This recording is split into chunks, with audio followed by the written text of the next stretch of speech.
tātou. Oh, sorry, Al. Kia ora, Alex.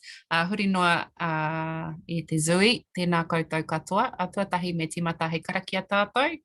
Manawa mai te Māori nuku, manawa mai te Māori rangi, ko te Māori kei au, he Māori tupua, ka pakaru mai te pō, tū mai te Māori, haume, hui tae ki.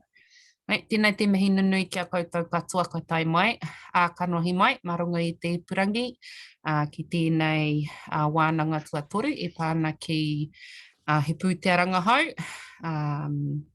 Neira te mihi nunui kia koutou katoa, ngā ringa wera, ngā ringa raupa, ngā kaimahi, ngā kairangahau o tātou katoa te iwi Māori, o ngā marae hapu whānau, tātou katoa ngā iwi taketake, neira te mihi mai mātou, kia koutou, I te pōnei, nā wai I tēnei taima,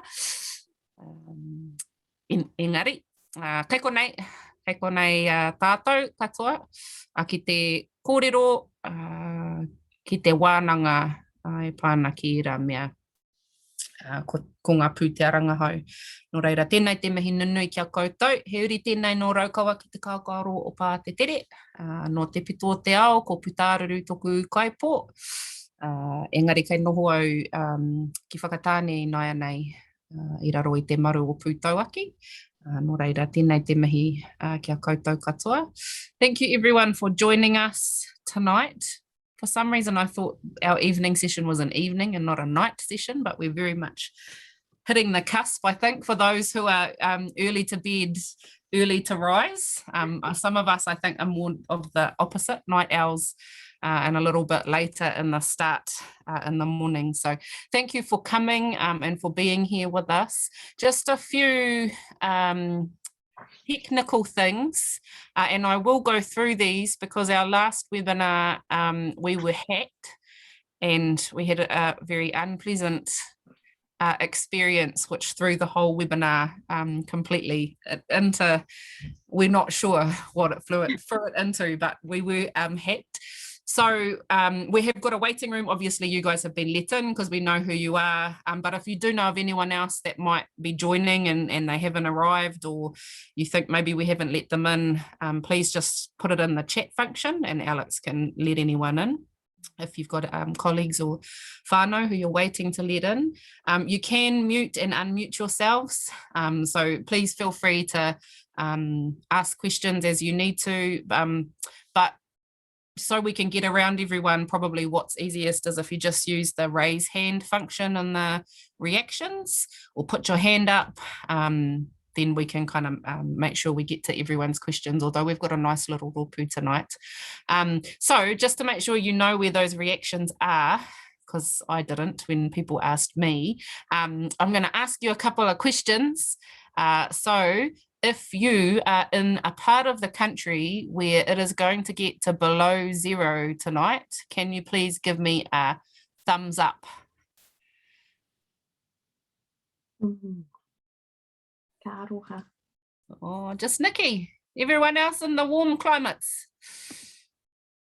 If you are here representing a organisation, a research organisation or an institution, can you give me a paki sign? If you're here representing a community, hapu, marae, can you give me a hat?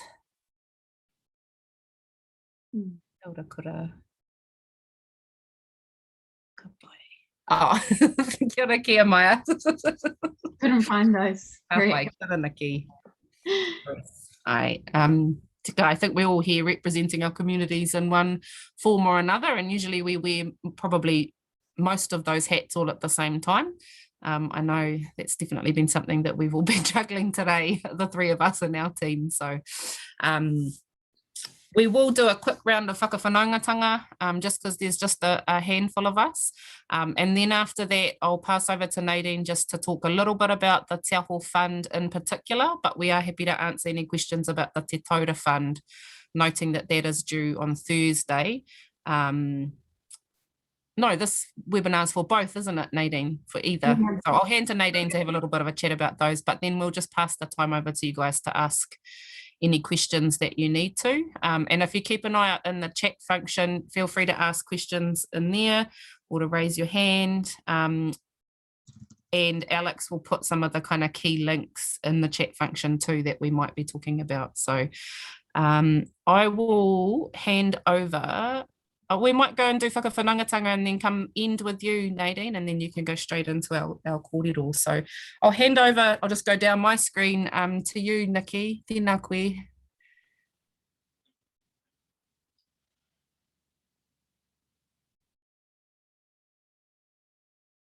Oh, wait a second. Do I need to unmute you? Let me see if that's... No, she's unmuted now. Yeah, it was saying the host wouldn't allow. Oh, okay, sorry. Yeah. Kia ora koutou, ko Nikki McCroby toko ingoa. I am at Te Ao Marama Incorporated, which is the resource management agency for Te Runanga, or Nanga Awarua, Oraka Aparima and Waihopai down in Murihiku. So I guess, yeah, I'm here to really find out more about Te Aho, less about Te Taura, but, you know, it's all good knowledge, to take it back to whānau to see if there's some interest, down south. So, Awesome. Kia ora, Nikki. And I can see now why you said you would get to below 1 degree. Kia ora. And we'll jump down. Kia koe, kia maia. Tēnā koe.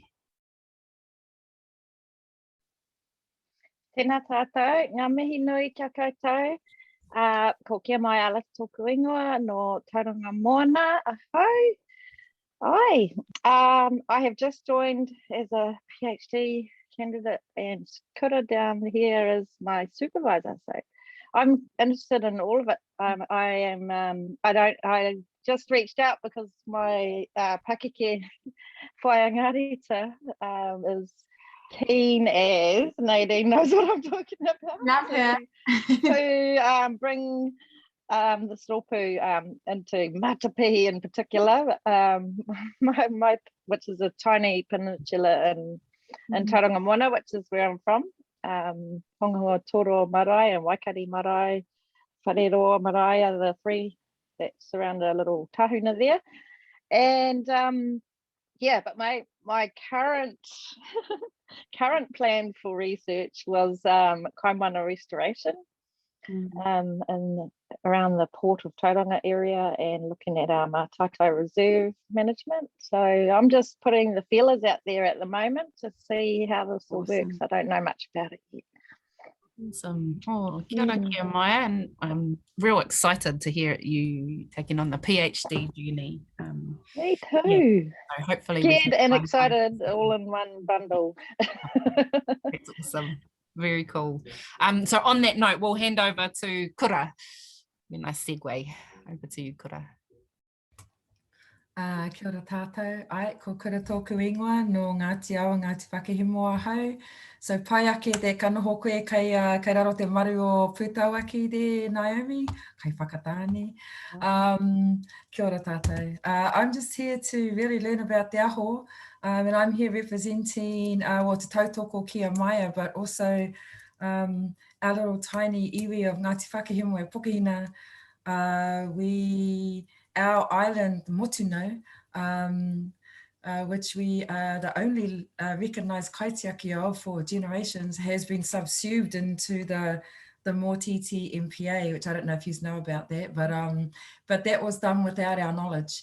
So it was, we just got recolonised, as you do. So what our little iwi, what we are doing is we are hoping to develop our own marine cultural monitoring mahi at our island in our moana, and also to bring forward our taiohi to do the marine culture, to train them as free divers, to work alongside our scientific divers using technology, drop cameras and cool marine air stuff. So that our whānau can lead the way and everyone else can, alongside the councils, can just come behind us with mātauranga at the fore. that was a bit longer than I expected, but you know, as you do.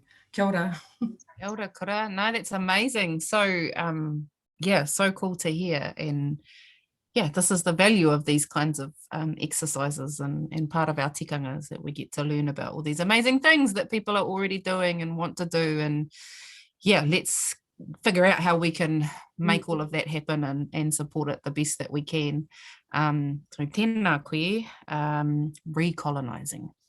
Oh, it has been a day of that. It's been many, many hundreds of years of that, but hoi anō. Let's throw over to you, Jonathan. Nice to see you. Kia koutou. I'm John Proctor. I'm here representing Murupuku and Rangatani in the Manawatu, Horowhenua area. I'm a hapu representative and board member on the iwi, and they just said, yeah, apply for one of these funds. We want to do some work on our tohira and our kākahi, because we own some lakes in this area. And we've also, along our coastline, our tohira beds, we've had sort of mass die-offs every year for the last 4 or 5 years, where we never previously got that at all. So we want to do some research around that area. I have to say that I mean, I'm caught between representing iwi, and in my spare time, I am a volcanologist at Massey University, so I kind of have that institutional background as well. So I'm trying not to bring any volcanology into this project and just focus on shellfish, which I know nothing about. Hey, kia ora, Jonathan. Yeah. It's fascinating. Yeah, the hats you wear, volcanology, and I did not know that.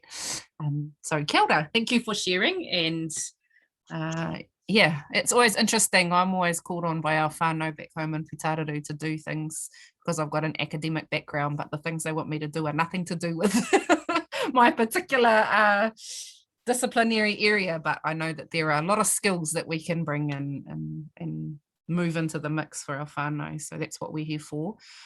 So I'll hand over to you, Nadine, if your internet is kei te pai, because you said that it was dropping in and out, but we seem to be able to hear you well now. If you do drop out, then I'll just... It's been okay. Yeah, it's been okay most of the day, but I just have that hope that if it pauses on me, that I actually am in a good, you know, have a good image, because I've been paused on really bad facial images. So we'll just see how we go. So ka tautoko ahau I ngā mihi, kua mihia, o tiraki a koe hoa nau tā tātou nei karakia I tuku ke whakatūwhera tēnei hui. Nā mihi kia koutou. Heuri tēnei no ngā tihine me ngā puhi ki te tai tokerau, engari noho ana a hau I nāia nei I raro I te maru o Whitireia. I ko Nadine Hura tōku ingoa. So from the far north, but based here in Porirua, in my home office, as you can see, with my old lady fresh wallpaper there. And my role at the Deep South Challenge is to work with you, principally with the communities who are coming to apply for funding and presenting your research proposals. So that's principally my role. I'm here to support you in whatever way you need. And I work directly with and for the kāhui. Of course, Naomi is a member of the kāhui. So we've really made an effort to bridge that gap between the funders or the people holding the making decisions around assessment and you guys, so that we can really get the best understanding of your research and the work that you're doing, and understand and see the ways in which we might be able to find alignment with our research priorities. So we have 2 funds, which you probably have all done a little bit of research, but I'll just set it out again. Maybe for you, Kia Maia, if you've only heard about this project today, thanks to Whai Ngārita. She's awesome. And Matapihi, Etu Matapihi. So we have 2 funds, Te Taura and Te Aho. I'll just read a whakatauki actually that we've been gifted for this particular funding round.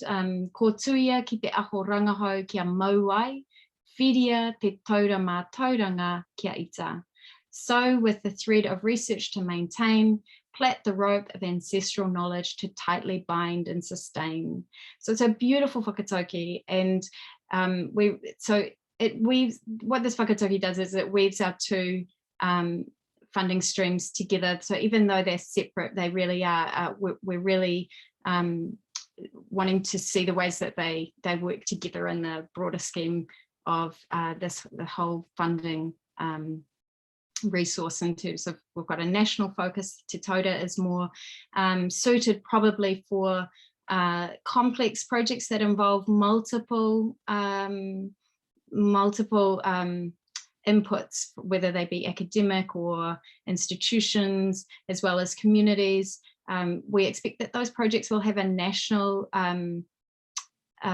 sort of implications or learnings that can be applied at a national level, whereas the Te Aho funds are for smaller projects. Well, they might still be big, but that the benefits to those, or the findings, are really specifically about supporting the research that is centered most likely in a given place or a given community. And there are some differences between the funds, and Al's already put it up there, and it is really useful to have a look at those to understand. Actually, I'll leave that to Naomi to discuss a little bit more, because she'll probably get into our research priority areas. Just remembering how we've done this in the past, what I can definitely set out for you is a little bit around the process. So just to advise you that if you are considering a Te Taura application, they do close on Thursday. So we're really, really tight on that. However, our process for both funds is split into an EOI and an RFP. So EOI being an expression of interest, and RFP being the part where we ask you to give us more information about your methodology and break it down into steps. But the EOI is really about having a conversation. It's the elevator pitch. It's the 5-minute Zooey introduction, which you've all sort of done, to let us know who you are and what the research is intended to do, and what your broad outcomes or moimoi are. And the EOI is really quite a simple, it's a Google form. It should only take sort of about 40 minutes to complete. And the purpose of that is we recognize that you're really busy doing the mahi, so we just want to make it as simple as possible. Give us as much information about what the objectives are, a brief outline of your methodology, who your teams are, who your teams are made up of. And we encourage you, especially probably people who are here are thinking about Te Aho. I know that, yeah, some of you might still be on the fence about that, but if you're applying for Te Aho, the good news is you can submit your proposal now. We encourage you to submit it as soon as it's solid enough for you to put it in, and then we can review it for you, and we can provide you with substantive feedback so that you can understand exactly what we're looking for, and then go through and improve your application. I mean, the point of it really is to make sure that you don't miss out just because you didn't clearly articulate something. So that's the point. So if you submit your EOI and we're like, this is great, awesome, that's cool. But what we're finding is that some, and you'll be aware of this, that some things don't get through because they just weren't hitting the exact mark, but maybe it was just a question of articulating it. So that's why our process looks like that. We encourage plain English, or I should say plain language. You can submit your application in Te Reo Māori. But we just want it to be clear and to describe the work that you're going to do. So you don't have to use climate change language or any kind of jargon like that. But it does have to show the connection to climate change. But again, acknowledging what you said, Kura, that this is just an extension, that climate change really is an extension of colonization. So you just need to be able to make that clear, sort of articulate that, and because we're taking a really broad interpretation of climate change. So I think that's enough from me, because we'll throw over to you for specific questions. We may as well maximize the use of this time. You can ask us questions about your project if you feel comfortable. If you don't, we're happy to meet with you privately, in a separate Zoom. So I think Naomi might have some things to add to just extend on some of the things that I've raised. and then we'll pass it over to you guys for questions. Thank you. I don't have too much to add, just a couple of things. One of the kind of really key things is to demonstrate, is to have a really clear thread. So obviously we're talking about Te Taura and Te Aho for all of them, a really clear thread right from what is the issue, what's your vision, what are you going to do and how are you going to do it, and what are the outputs, and who is your team. All of those things really need to hook together to make sure that, one, it's really clear, it's got a really good clear scope on it, it's achievable. What I also would suggest, and what we've been seeing coming through, is just to be careful not to over promise or overextend what you're wanting to do within a 2-year and for Te Aho $150,000 budget. We're used to doing things as iwi and hapu on very little resource. So we just want to make sure that we're not creating a whole lot of extra burden and work on our communities that isn't resourced sufficiently. So just be really clear around how the budget matches what it is you're going to do, matches the people that you're looking to have involved, and that you just keep a really clear scope around the project. And you know, I think what Nadine has said, our view is taking a broad approach to thinking about climate issues for our communities. One of the things we know is that our communities aren't necessarily talking in climate change language, but they've been talking about changes to our environment, either naturally caused or caused because of colonization and capitalism and exploitation and all the things that we live with on a daily basis. We've been responding and adapting to those for many, many years. So just being really clear around kind of what lens you're coming at it from, what perspective you're coming at it from, but that it is a response to a very clear issue in terms of changes in our environment, changes in the way we make decisions based on climate change and climate issues. I think that's all for me. What I'm really interested in seeing is innovation, is thinking about your methodology really clearly, and in particular is doing things in a way that feels tika for you and your community, and not feeling like, oh, I have to do this because this is what the research institution has always expected us to do. So feel free to work with what your communities do in their tikanga and their mātauranga and their processes to scope and design the project that you're wanting to engage with. So I'll leave that there, and I think let's just keep the time now for questions, and that should bring out some more discussion there. Alex has been putting all the links in the chat function, I see, for the forms. Yeah, are there any tātai?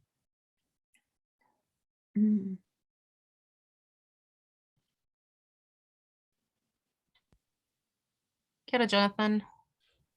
So with the Te Aho route, is there an EOI, or do we just go straight to a proposal?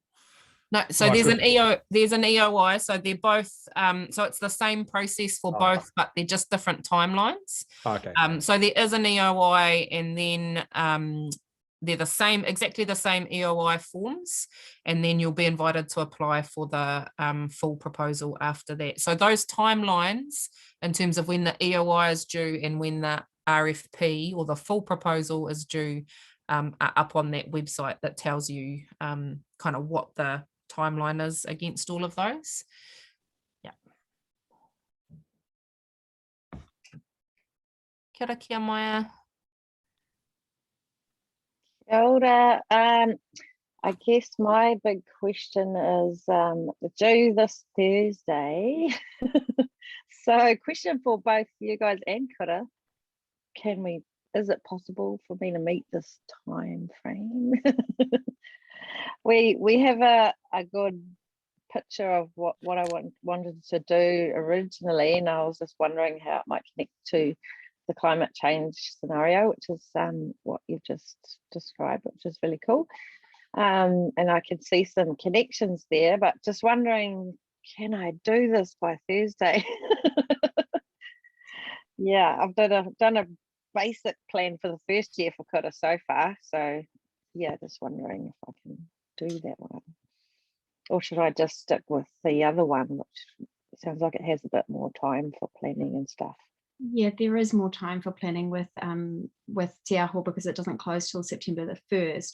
But you could, as an exercise, go through and do the EOI and see how it feels, to see whether or not your project, see how hard you're having to push it, you know, to make it work. And if there's not enough there for you to be able to proceed because you haven't got enough detail, because that's probably where it might fall down for you. But the EOI is exactly what it sounds. It's like a conversation. This is what I want to do. This is my ideas. These are the conversations I'll have. And if the EOI, if the idea is in alignment, and it looks like it's got teeth and it's scoped well, we expect that people will be invited to do the full RFP, and then you'll have more time to get into the detail. So in a way, there's no harm, because if it's not accepted for the RFP to go through to RFP, what we might say to those projects who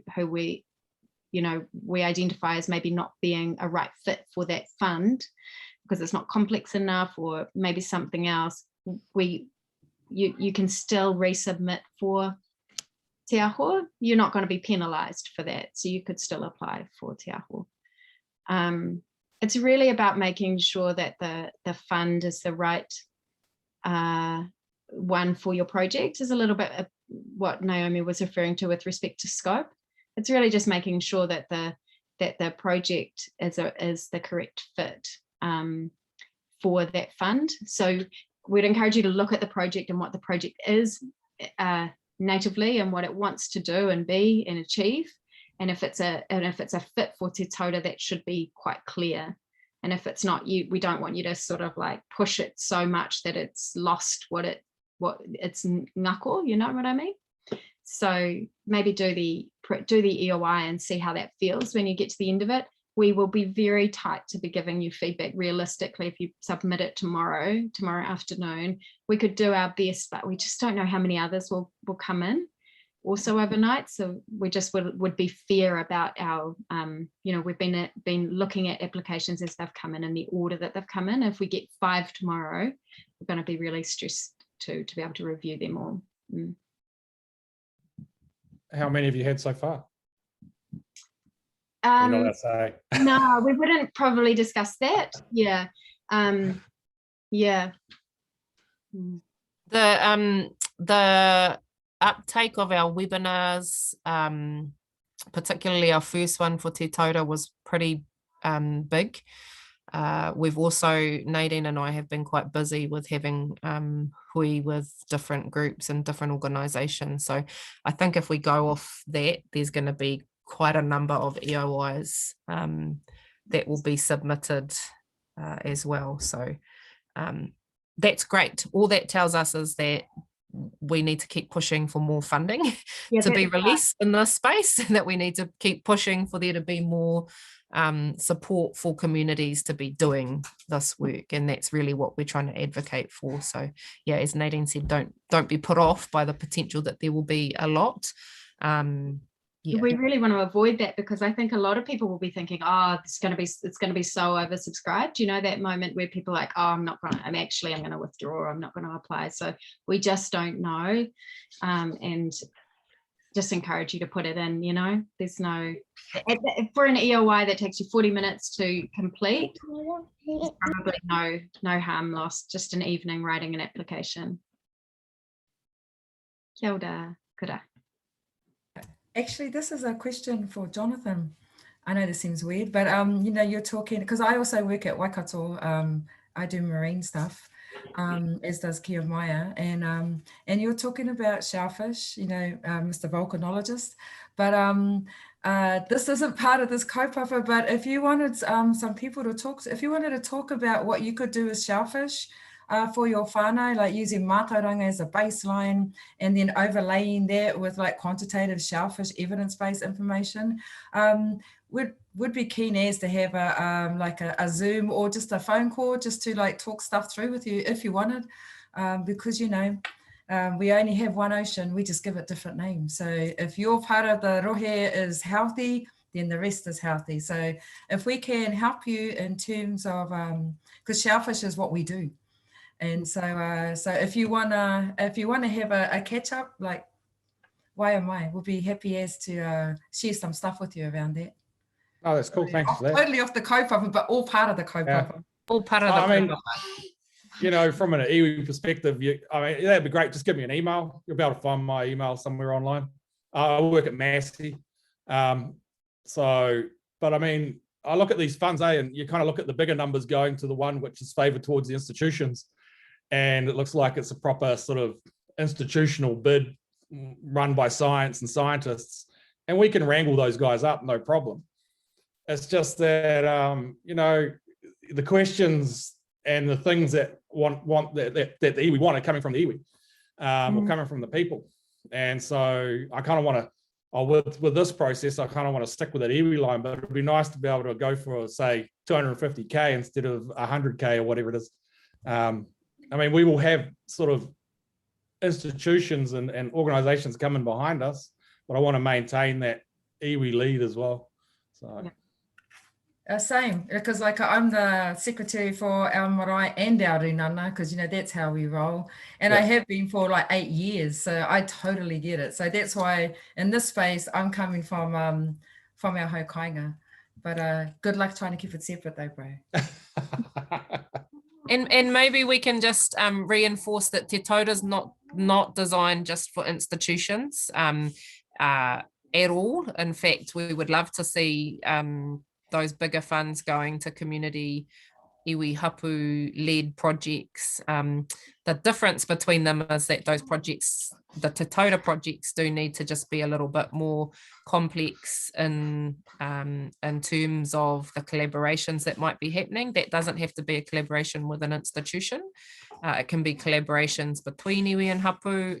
It can be any kind of collaborations that are going to be of benefit to your community, that might require a little bit of extra resource to support that to happen, and or they're a little bit bigger in scope in terms of their regional or national significance. So we really want to kind of stress that we're not, that's not the natural separation, that it's institutions can go for the bigger pool of money and communities you know, are stuck with the small funds. In actual fact, we would, like I said, we would love to see communities being able to move into that Te Taura space with those research kaupapa that are really, really important to get done. Are there more pātai?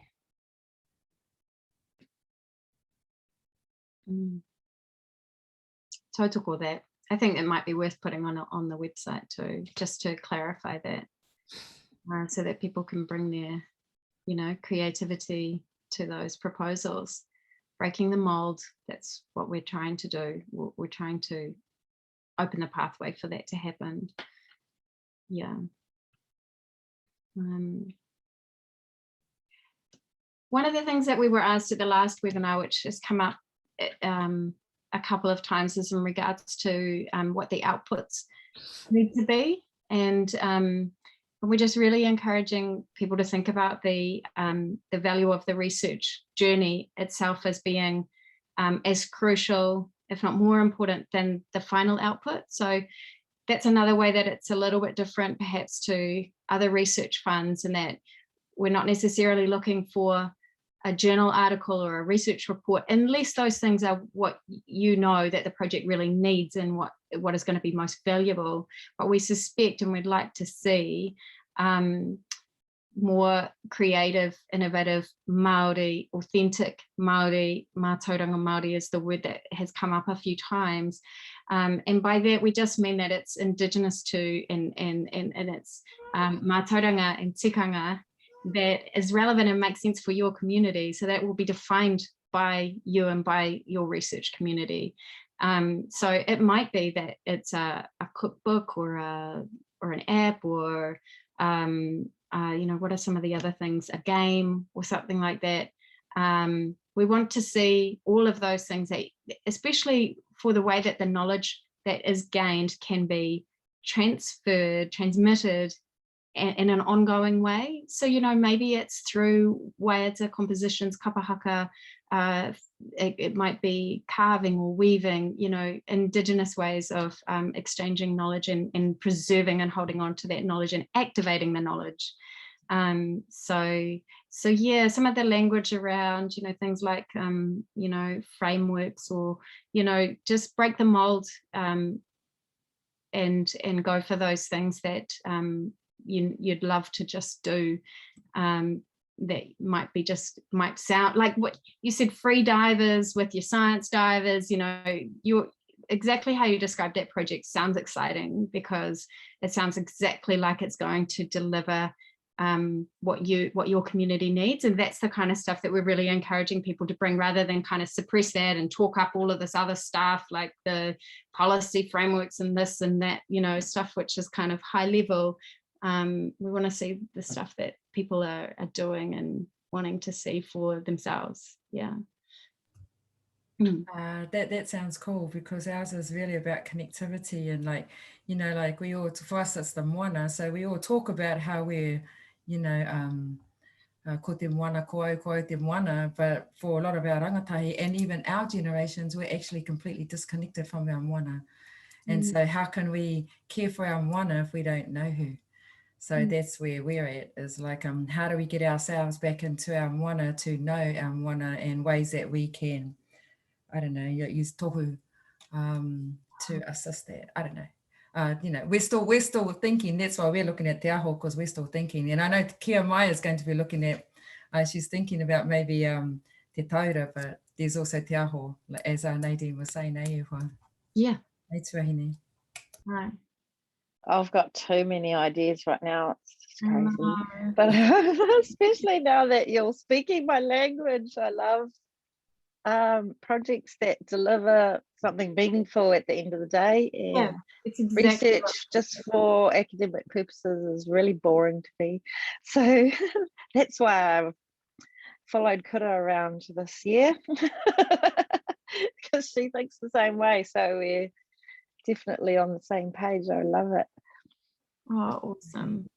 I have to agree that, part of doing this research is about building those connections. It's not about producing an output. It's about gaining knowledge and reconnecting with things that were important to us in the past. But it's kind of like doing research just for knowledge's sake, and the fact that we are going to be using that knowledge then to inform solutions and gain awareness in the future. Yeah. That's not so much of a direct physical output though, is it? So no, but I think it's really important, and we have had this question a few times, that the journey that you take your whānau on is as important as what your final product is. And whilst a lot of research funds tend to focus on those outputs or those final products as being the opportunity to impact, actually what we know through a kind of kaupapa Māori and mātauranga Māori approach is that it's the journey and the ability to impact through the process that is as important as what you might end up with at the end of that. And usually what we find is that at the end of those journeys, there are more journeys and there are more journeys, and they're like they are platforms and springboards to move into other really important work, or they highlight the gaps and the needs for other things. And so really being clear in what that journey is and how that will look, and then how it connects to whatever it is that the end product is, that is of benefit for your community. That's really key to this discussion and to what it is you're going to share, because that's where the knowledge generation and transmission takes place. It will happen as part of the product, the end product, but that shouldn't be the only place it happens. So it's really trying to shift that model of academia that says all knowledge goes up to a single person and then that person distributes it out, usually in a way that's not that accessible, right? As opposed to going, knowledge is shared as part of the process, and how we actually wānanga together. So all of those ways of knowing that we have within our whānau, you can use those as part of your methodology. That relationship with the environment, I'd encourage you use that connectivity. My last recent research project uses hikoi as methodology, as a way for us to engage with that relationship that isn't just on paper. And I think that's what I'm hearing is really important to you guys and a lot of the other people that we're talking to as well. So definitely encourage you build that into the project. So for us, like a tangible, sorry. So I was just going to say, I followed your hikoi. It looked mean as. It was mean as. It looked like, oh, hang on, I'll say a little bit more professionally. It looked kapai, girls. Was hard, but it was amazing. It was amazing. I reckon, but the hardness, that's all part of that process, is more important than the end product, eh? Yeah. That hardness, and like, I'm sure there was some soft tinana in there as well, but it looked mean, kapai. Yeah, we'll just tell Marsden that the process is more important than the output. No. Somebody's still writing a report by the sound. Yeah, I think so. Vai he pātai anō? Oh, John. I was just going to say that I'm coming back to that output discussion. For us, a tangible output may be the number of kids we get out there doing the research, or getting them connected with the area or the topic. And maybe having, measuring the number of young people that actually from our iwi are employed there to do environmental stuff are actually taking on the task of doing some of this monitoring as well. Is that, or do you want a paper?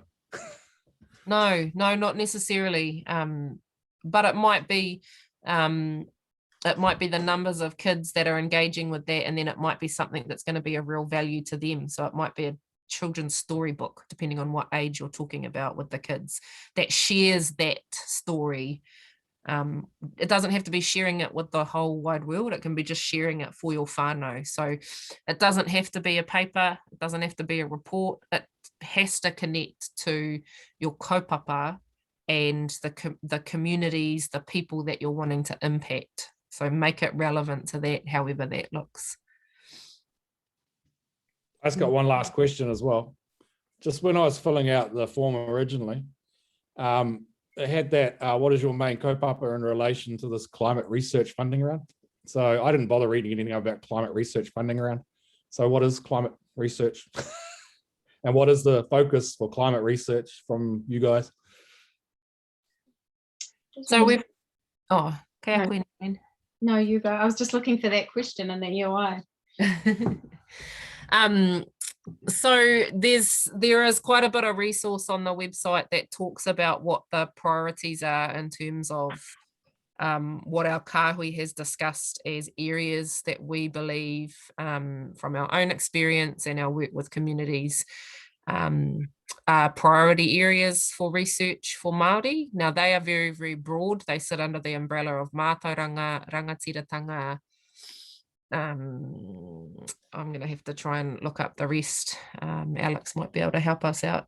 The just transitions, I think. There's a whole range of different kaupapa that we've identified as areas that we really need to build our understanding on, what they mean for communities. Or managing risk, is the other area. Managing risk for communities. Mātauranga, rangatiratanga, and managing risk are the three broad areas that we've identified. And if you look on the website, underneath those are more specific areas that we've identified as potential gaps, but we're not kind of confining people to those areas or restraining them to those areas.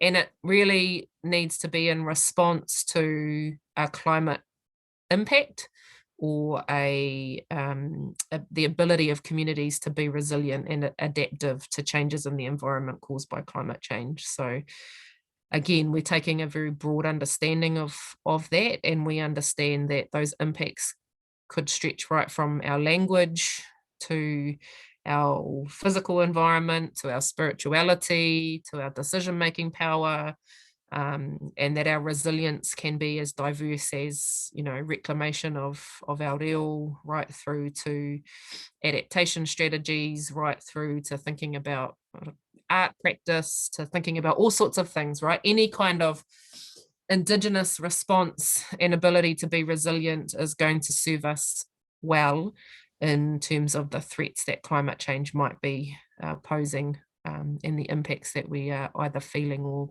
might feel. So that's generally a very big, broad, kind of big, broad overview of what we would be wanting to see your kaupapa in relation to those specific things. So just making that connect between what it is you want to do with that bigger issue of climate change. Yeah.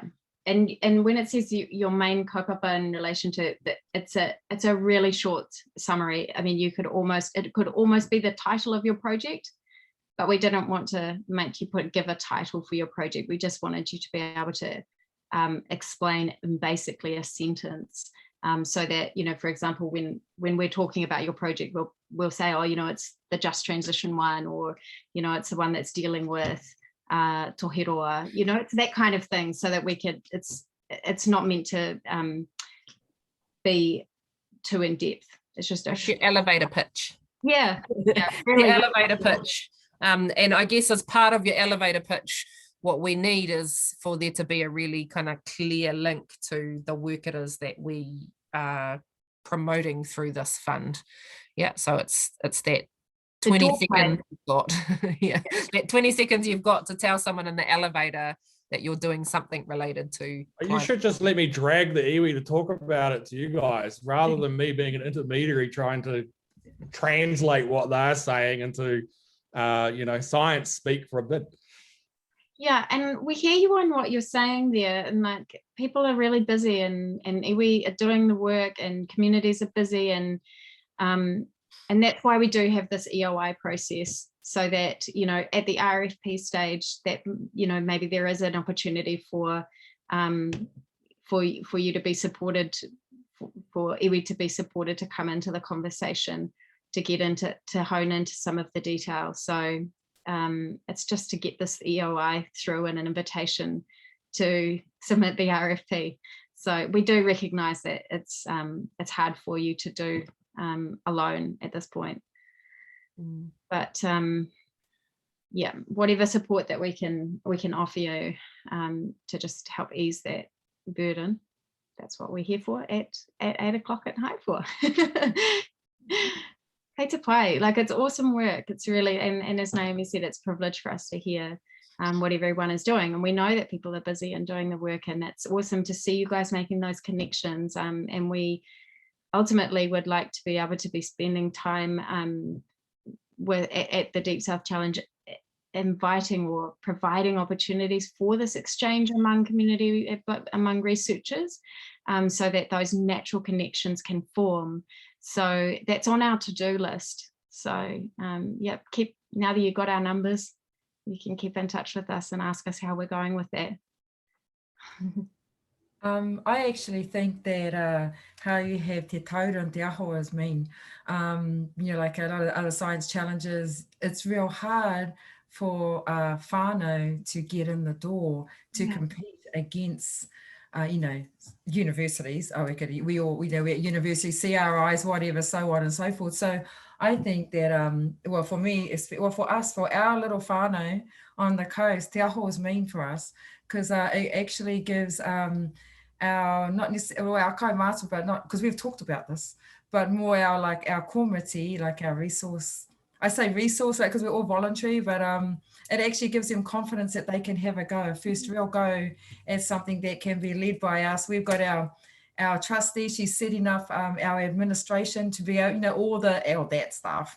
But so I think having Te Aho, I guess you can look at it two ways. You can look at it like, oh, that yes, that, you know, the Taura Fund has more money and mea.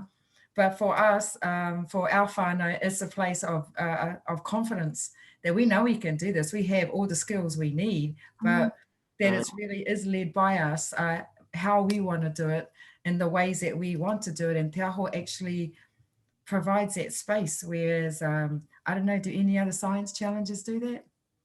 I don't think so. So ka pai, you know, like that's me. For us, that's awesome. And now I have to go back and report back to everybody and also hang out with my tuahine kia maeta with whom mahi. But from our little tiny part of Whakahina, we really appreciate that the space is here. So, you know, kia ora. Kōrua, Kia Kia ora kura. Ai, tautoko o ngā mihi nui. Kia korua. Kia koutou. Kia koutou hoki. Ni o koutou mahi nui, mahi rangatira. Kia ora e hoa. Kia ora, appreciate that very much. And let's hope it comes through, you know. We're going to keep advocating. It's not really an officially part of our role advocacy, but we're going there. So, Making it happen. Yeah. We need more. You guys, you know, iwi whānau, they need more support to do the mahi that they know needs to be done. So we recognise that, yeah, for sure. Ka pai. Well, I'm weary that it is 8:55. I've got a sleeping child who's put herself to bed in the back there. I don't know if I'm winning on the parenting front this week, but anyway, she's asleep and happy. But just a quick go around. Are there any final questions before I close us down? Nikki, I'm just wanted to check in with you. Kia ora. I'm conscious I've been really quiet, but I guess, yeah, there's not a project right now in Murahuku that like I'm taking. It's more like bringing this knowledge back and sort of seeing if we can provoke something that's sitting there with whānau already. And I think there probably is. So yeah, I just really appreciate all the conversation and yeah, interesting to hear others' projects and what might be bubbling around. So yeah, just really appreciate it. Thank you. Kia ora, Nikki. And as Nadine said, we're happy to have further conversations directly with you in the whānau, or we might be able to come down for a bit of a road trip, for a bit of a Always visit. welcome. We've been thinking about what our road tripping might look like in the next little while. So yeah, please do reach out and we'll keep in touch if we are headed that way. But we're really keen to visit with whānau as much as we can, knowing that Zoom's also a great way for us to do this with the little amount of time. So kia ora. Kia ora. Any other final questions? Just a simple question. Where are you guys based? Oh, in the ether of the internet. No, not actual people. No, I'm based in Whakatane. Nadine's and Alex. What was it? Sorry, Nadine. Yeah, Porirua and Alex is next door to the Orca at the moment in Hongoika. Oh, yeah. Yeah. But we are between us relatively mobile. So yeah, we can visit. I mean, I'm just up the road from you guys in Tauranga Moana, so more than happy to pop over. Yeah, I was thinking deep south, so this is nice to know that you're up the road. No, we're in the slightly warmer climates. Why? Awesome. That's funny. Are there any anything final words you want to add, Nadine? No, atu ngā mihi. Yeah, we're here to tautoko and look forward to receiving your EOIs and working through them with you and having other conversations. It's been real awesome hui tonight. Kia ora, tēnā koutou. Ai, tautoko ana hau i ngā mihi. Yeah, just really excited to have the conversations with you. I think Nadine and I feel like we get to kind of live a little bit vicariously through all these amazing people doing amazing work, and yeah, it's a real privilege for us to be able to try and work our way around to support communities as best we can with the kind of capacity that we can. It sounds like Alex is going to run a competition for a new name, because Deep South is not necessarily the most appropriate. But to that end, probably it's important just to add that the funding is for 2 years, because that's when the Deep South Challenge actually finishes in 2024. So we're not quite sure at this stage what will happen after that. So just being really clear that this funding round is for up to 2 years. for those projects. And that was just a good little reminder for me to think about that. And we're not certain that there will be another funding round next year. So it is really important for us to try and think about how we can support as many amazing applications as we can as well. So nei rā te mihi nunui kia koutou katoa. We're right on time at 9 o'clock. I feel very like I've done a good job and that wasn't my doing, but thank you all for joining us. Kia pai te pō, kia au te moi, me karakia whakamutunga, unuhia ki te uru tapunui, kia wātea, kia māma, te nākau, te tinana, te wairua, te hinengaro ki te ara takatū, koe ara e rongo whakairi ake ki runga kia tīna, haume, hui e, tāi ki e. Ai ki e. Kia ora. Maori e. E.